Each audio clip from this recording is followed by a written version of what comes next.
सो hey everyone, आज के इस वीडियो में हम लोग देखेंगे कि एरर एनालिसिस आखिर होता क्या है, इसमें कौन कौन से पॉइंट मेन है और किन पॉइंट्स पे आपको ज़्यादा विचार करना चाहिए। लेकिन सबसे पहले बात कर लेते हैं ये लेक्चर के कौन कौन से लोग देख सकते हैं। देखिए ये लेक्चर जो है ना एरर एनालिसिस का कंप्लीट क्लियर है आपका, समझिए तो पूरी तरह से माइंड में क्लियर हो जाएगा, सारे फॉर्मूलेज आपको इसमें मिलेंगे। ठीक है, तो ये जेई के, नीट के और जो भी अनदर कंपटीशन एग्जाम्स हैं सभी के लिए इंपॉर्टेंट है। ठीक है, साथ ही बोर्ड के लिए तो इंपॉर्टेंट रहेगा ही।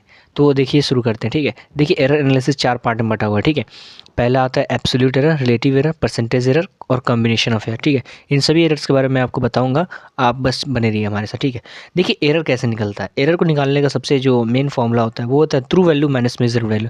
यानी कि जो भी हम लोग ट्रू वैल्यू हम लोग को फाइंड हो रहा है, कोई भी अगर कोई भी स्टैटिक्स पढ़ा होता है उससे हम लोग देखेंगे जो भी ट्रू वैल्यू मिल रहा है उसका उसमें जो अगर हम लोग मेज़र करने के बाद जो भी हम लोग जैसे भी एक्सपेरिमेंट करके या फिर जो भी हम लोग अपना जो भी गणितीय विधि लगाकर जो भी उसे निकालते हैं मेजर्ड वैल्यू, उसमें से अगर माइनस कर देंगे तो हमारा जो एरर निकलता है। ठीक है, अब एक आते हैं हम लोग ट्रू वैल्यू कैसे निकालते हैं। जैसे हम लोग मान ली 2 बार 3 बार हम लोग ट्राई किए, हर बार अलग अलग आंसर आ रहा है। ठीक है, तो R1 प्लस R2 प्लस ये सब एरर है। मतलब ये सभी आंकड़े हैं, जब भी आपने कैलकुलेट किया तब तब क्या क्या आंकड़े हैं ये उन्हीं आंकड़ों का है। ठीक है, जैसे R1 plus R2 plus RN तक हम लोग ले लेंगे और नंबर ऑफ टाइम्स लेंगे। जैसे हम लोग स्टैटिस्टिक्स में निकालते हैं ना मीन का, उसी तरह निकालते हैं ट्रू वैल्यू का। इससे हम लोग आर एवरेज से शो करते हैं। ठीक है, देन हमारा आता है एब्सोल्यूट एरर। ठीक है, एब्सोल्यूट एरर में delta R1 is equal to R1 minus R average होता है। डेल्टा R1 क्या है, ये एक एब्सोल्यूट एरर का शो किया जाता है इससे।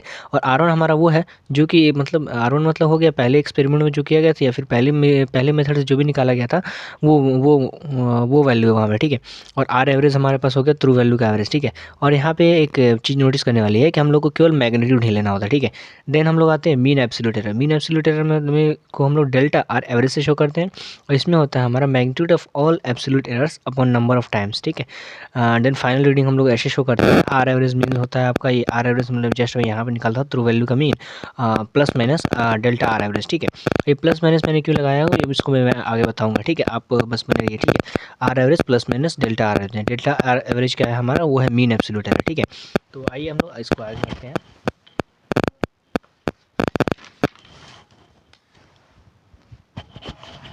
यहाँ पे फाइनल एरर को देख सकते हैं। जैसे कि हम लोग एरर एनालिसिस को 4 पार्ट में बांटे थे, उस तरह फाइनल एरर को हम लोग 2 पार्ट में बांटते हैं। एक रिलेटिव एरर होता है, एक परसेंटेज एरर होता है। ठीक है, रिलेटिव एरर वही होता है जो कि हम लोग डेल्टा आर एवरेज जो कि हमारा था मीन एब्सोल्यूट एरर अपन में आर एवरेज। ठीक है, परसेंटेज एरर अपना हो गया मीन एब्सोल्यूट एरर अपन आर एवरेज। आर एवरेज हमारा ट्रू वैल्यू का मीन था इंटू 100। ठीक है, बस 100 से मल्टीप्लाई कर देना है आर एवरेज। ठीक है, जैसे कि यहाँ पे हम लोग क्वेश्चन ले लेते हैं। देखिए R1 हमारे पास इतना दिया है, R2 हमारे पास नहीं, मतलब 5 टाइप से 5 स्टूडेंट्स ने उसको ट्राई किया। ठीक है, और 5 बार आंसर अलग लगाया। ठीक है, तो हमें 3 चीज़ों को निकालना है। सबसे पहले मीन एब्सोल्यूट एरर सबका निकालना है। तो सबसे पहले हम लोग ट्रू वैल्यू का मीन निकालेंगे। ट्रू वैल्यू का मीन निकालने का हमने फॉर्मूला अभी जस्ट देखा था, सभी को ऐड कर देंगे अपन नंबर ऑफ टाइम्स, तो हमारा 2.62 आ रहा है। ठीक है, एंड देन हम लोग डेल्टा R1 यानी कि मीन एब्सोल्यूट एरर निकालते हैं। एब्सोल्यूट एरर इन R1 का हम लोग एब्सोल्यूट एरर 2.62 था एवरेज, और माइनस 2.63 हमें दिया हुआ था। ठीक है, यहाँ पे देखिए, और 2.62 हमारे पास आर एवरेज है, तो हम लोग उसको माइनस करके एक एक करके निकालें। मीन एब्सोल्यूट एरर होता है